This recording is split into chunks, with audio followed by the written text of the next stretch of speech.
Halo teman-teman semua, selamat datang kembali di Mitra Sepak Bola bareng gua Iid Muhyi. Dan udah berapa hari nih nggak bikin video? 5 hari kayaknya nggak bikin video ulasan-ulasan Piala Dunia ya. Dan di video ini gua akan kembali mengulas Piala Dunia 2026 ya. Kali ini gua akan coba untuk mengulas Inggris yang gagal menang menghadapi Ghana di pertandingan kedua di babak grup. Dan gue mau ini ngucapin dulu terima kasih yang sebesar-besarnya ya kepada semua teman-teman yang selalu hadir menemani gue beradu pendapat gitu ya, saling bertukar informasi di live reaction Mitra Sepak Bola ini di setiap harinya. Jadi setiap hari itu, dan ini juga mungkin alasan ya kenapa gue jarang upload video. Jadi setiap hari gue live reaction 2 sampai 3 pertandingan per hari dan ditemani oleh teman-teman semua yang luar biasa, yang komentar-komentarnya ini sangat-sangat apa ya, edukatif lah, sangat-sangat mengedukasi gitu ya, dan luar biasa informasi-informasi dari teman-teman semua, dan kita saling bertukar pendapat, bertukar pandangan. Jadi kalau teman-teman mau gabung silakan ya, tunggu aja di pertandingan-pertandingan Piala Dunia. Gua akan live reaction, kita ngobrol bersama di sana. Jadi sekali lagi gua mau mengucapkan terima kasih yang sebesar-besarnya. Oke, jadi kebetulan gua jagoin Inggris ya di Piala Dunia kali ini. Jadi gua akan coba bahas Inggris nih. Di pertandingan pertama sih gua nggak ngulas ya, karena ya biasalah habis live reaction keburu ngantuk jadinya gua langsung tidur. Tapi kali ini gua mau cobalah nih bikin video untuk ulasan dari timnas Inggris yang di pertandingan kedua ternyata nggak sebagus ketika pertandingan pertama. Mungkin di pertandingan pertama kita melihat Inggris tampil sangat luar biasa, dan kalau berbicara juara mungkin agak percaya diri gitu ya. Tapi ternyata di pertandingan kedua lawan Ghana ini Inggris benar-benar sulit untuk mencetak gol, bermain bisa dibilang sangat jelek lah. Dan di pertandingan pertama kan cetak 4 gol ya ke gawang Kroasia. Kroasia ini kan tim yang kuat ya, bahkan salah satu mungkin unggulan dari grup ini.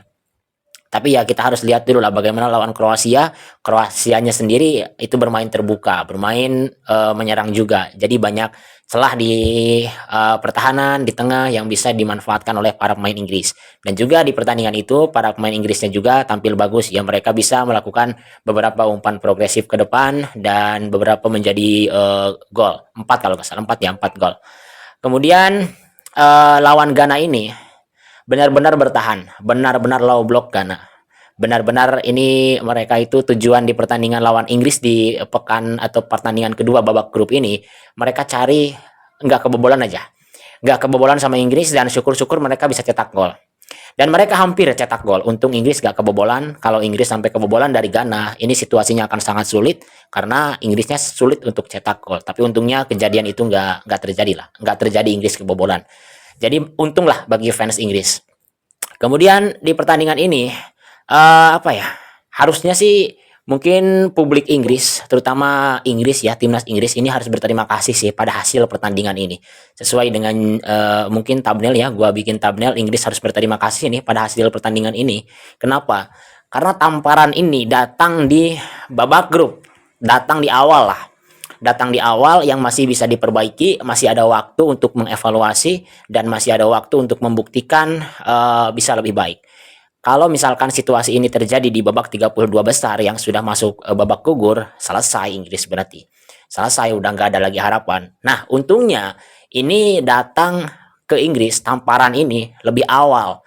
Ya meskipun nggak di pertandingan awal, tapi di pertandingan kedua kita masih bisa bilang ini lebih awal. Sangat sangat mungkin untuk bisa diperbaiki, dan ini harus menjadi bahan evaluasi tentunya untuk Thomas Tuchel, apa yang seharusnya dilakukan ketika menghadapi tim yang bermain bertahan gitu ya. Jadi ini harus berterima kasih sih kepada hasil pertandingan ini di mana Inggris gagal menang, dan di pertandingan-pertandingan berikutnya harus bisa diperbaiki.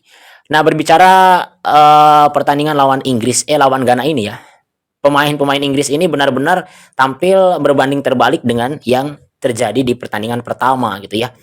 Koordinasi pemain menjadi masalah, kemudian final pass menjadi masalah, kemudian crossing juga banyak yang gagal.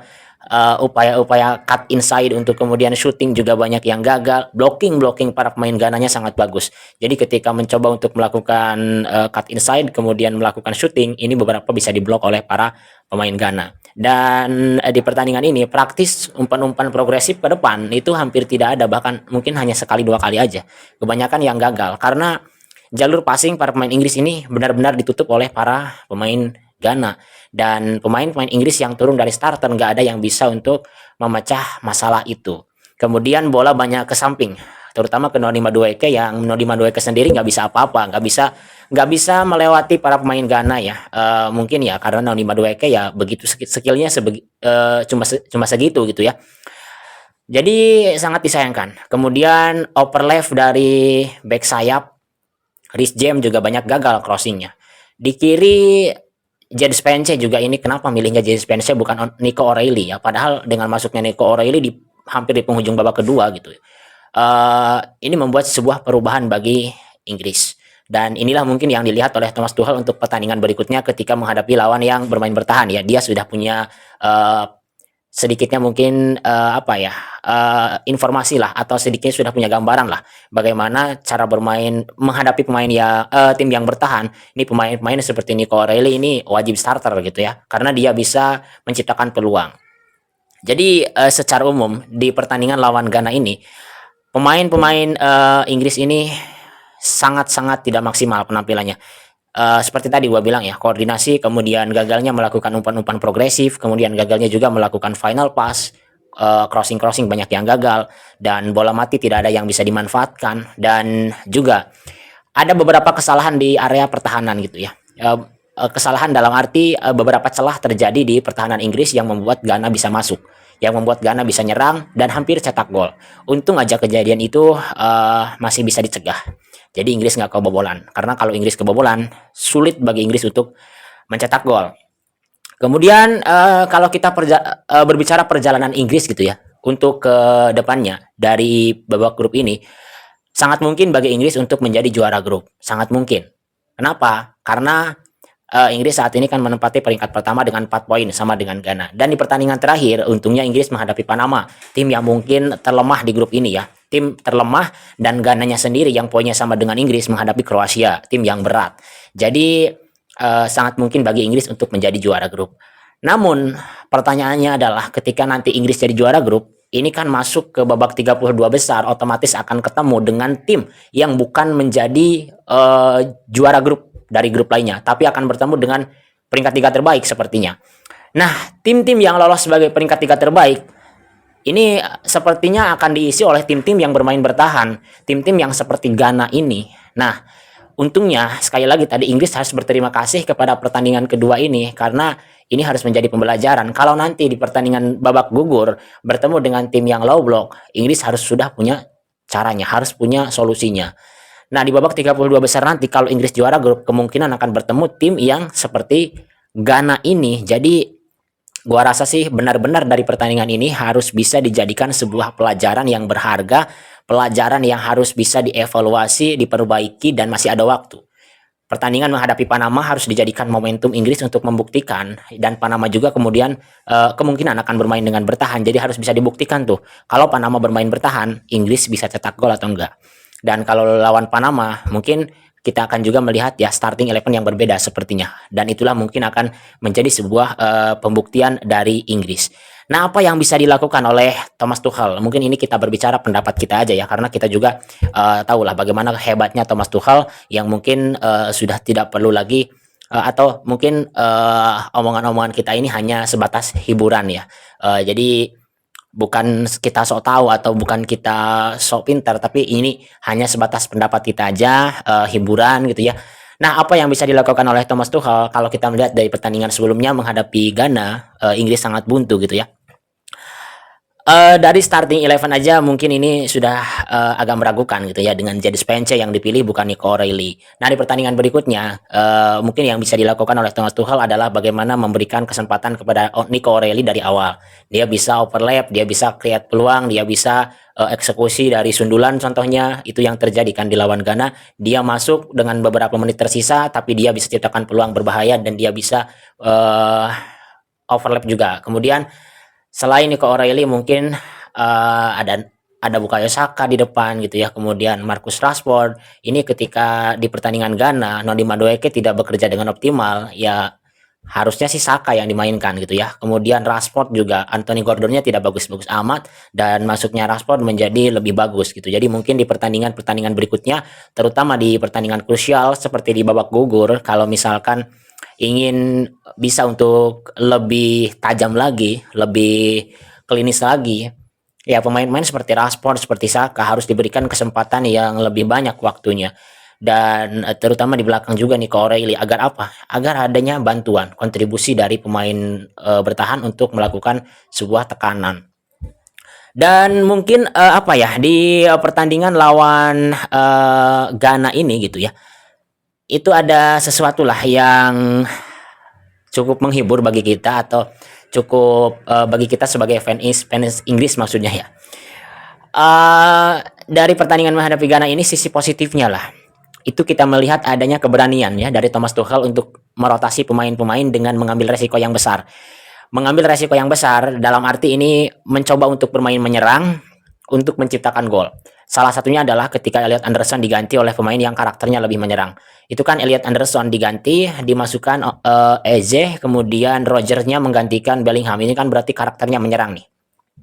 Menyerang dan praktis hanya menyisakan Declan Rice sebagai gelandang bertahan. Ini kan sebagai sebuah apa ya, resikonya besar juga gitu. Ketika kena counter itu bisa jadi gol bagi Ghana, dan itu hampir terjadi. Untungnya tidak terjadi. Jadi resikonya sangat besar, tapi Thomas Tuchel punya keberanian ketika situasi di block, dia coba untuk bermain menyerang, dan kemudian ketika pemain-pemain ini dimasukkan ada sedikit perubahan. Perubahan yang nyata adalah Saka bisa bermain bagus, dia cut inside, shooting on target, kemudian Nico O'Reilly dapat peluang, sundulannya kena tiang, alhasil Harry Kane juga bisa dapat peluang meskipun gagal, padahal itu peluangnya sudah menjadi gol. Tapi nggak apa-apa, peluang Harry Kane nggak menjadi gol, justru kalau Inggris menang, ini mungkin kritikan-kritikan ini akan luput ya, karena mungkin akan menyanjung-nyanjung gitu, akan memuji-muji permainan Inggris yang hancur ini hanya dengan hasil yang mungkin hanya yang tipis itu. Jadi untung juga ini Inggris nggak menang, karena kalau menang bakal dipuji-puji, dan kesalahan itu akan luput dari perhatian. Nah, kesalahan ini, kegagalan menang lawan Ghana ini sekali lagi harus menjadi sebuah momentum untuk berterima kasih dan melanjutkan perjalanan ini dengan lebih baik. Masih ada pertandingan menghadapi Panama untuk mengunci juara grup. Dan kemudian di babak gugur nanti ketika bertemu dengan tim low block, harusnya sih sudah belajar dari pertandingan Ghana. Jadi banyak sekali pelajaran lah. Tetap ada sisi positifnya dari Inggris, dan ini tamparan yang datang di awal ini memang harus terjadi sih kepada Inggris agar bisa memperbaiki penampilannya. Karena kalau Inggris terus-terusan mendapatkan pujian meskipun permainannya buruk, itu akan berbahaya. Oke, jadi kayaknya itu aja ya untuk review dari pertandingan ini, atau ulasan lah untuk pertandingan Inggris lawan Ghana. Dan sekali lagi, Inggris tidak maksimal di pertandingan ini, padahal di pertandingan lawan Kroasia sangat menjanjikan. Nah, mungkin penantiannya itu akan penantian untuk pembuktiannya itu di pertandingan lawan Panama. So, seperti apa menurut kalian, khususnya para fans Inggris, atau mungkin dari teman-teman fans lain yang menjagokan Argentina, Belanda, Prancis, Spanyol, Brazil, dan lain-lain, silahkan ikut komen ya. Dan akan sejauh apa menurut kalian Inggris akan melangkah di Piala Dunia 2026 ini. Gua mungkin akhiri dulu untuk video ini. Terima kasih yang sudah menyaksikan ulasan yang mungkin sangat sederhana, dan kalau misalkan ada informasi tambahan dari teman-teman silahkan tambahkan di kolom komentar, dan itu sangat berharga bagi gua sebagai seorang yang mungkin belum sangat sedikit lah seseorang yang football knowledge-nya atau pengetahuan bolanya masih secuil. Jadi itu akan sangat berharga bagi gua untuk gua mendapatkan informasi tambahan soal sepak bola, khususnya Piala Dunia. Terima kasih telah menyaksikan. Kita jumpa lagi di pertemuan berikutnya, dalam video berikutnya, dan juga di live reaction setiap hari gua untuk Piala Dunia. Sampai jumpa dan salam sepak bola.